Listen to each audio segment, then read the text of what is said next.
All right, we're getting to some of the fun stuff. CIM, it is the fastest course in the West, but you might have heard that it is net downhill, and I need to make sure you don't let that fool you on race day. I grew up in Sacramento. I run this course many times, more than I can count, on all sorts of different segments. The early rolling hills, they do matter, and they are going to potentially creep up on you. The downhills in particular, they're gentle, but they're somewhat constant and relentless. If you're not strong enough to handle those descents, your quads are going to pay the price later. And hill training is going to be important. It is not a flat course.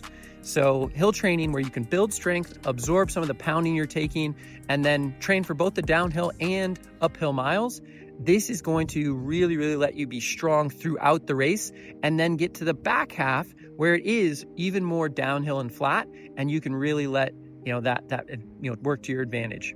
I love to build in hill strides, shorter reps than you might think, 10 seconds, 15 seconds, 20 seconds of hill work. This is a huge, kind of something to help you out. And then even downhill simulations, these are something where you can prep your legs to handle what exactly you're going to face on race day. Trust me, I've had my fair amount of blow-ups on this course.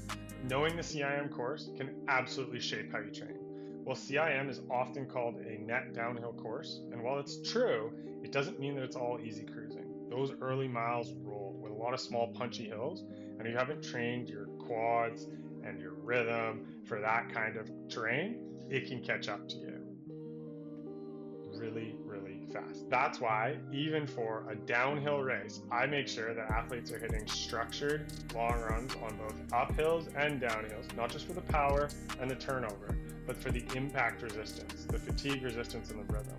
Training hills isn't just strength work, it's course-specific prep. Get your body used to what CIM throws at you, especially early on, so you can make the most of it, stay stronger, faster, and really crush that second half where it matters. When you are training for CIM, I think it's really important that you should be adding in some hills to your training. I know that it's a very fast course, and I think people are often fooled by it, thinking that it's flat, but you will experience some hills in those early miles. So incorporating lots of hill training, specifically downhill training, and strengthening and hardening your quads to the downhills is really important, so that once you hit the flat part of CIM, you still have quads to help you go fast. I think hill training is a great part of any build-up.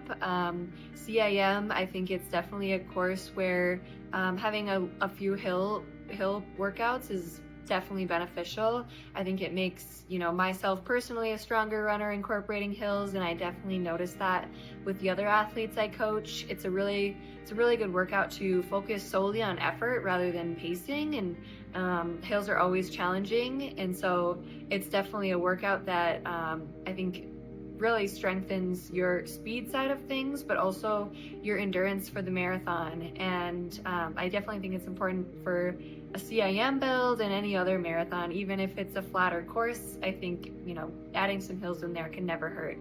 CIM is a rolling hills course. So the first half of the race, you definitely hit some hills. And so I think as long as you keep that in mind and you study the course and you know the profile, you'll be fine and you won't be surprised by it. I think it's when people think it's a downhill course and I don't have to practice any uphills that they have trouble with the hills at CIM. So as long as you do a little bit of hill training, put in some hills on your long run, just adding in a little bit of hills on your weekly training runs, I think you'll be fine. And just knowing the course profile and knowing where those hills are in the course so that you can get through them and know that there is kind of a light at the end of the tunnel and the second half of the race flattens out a little bit.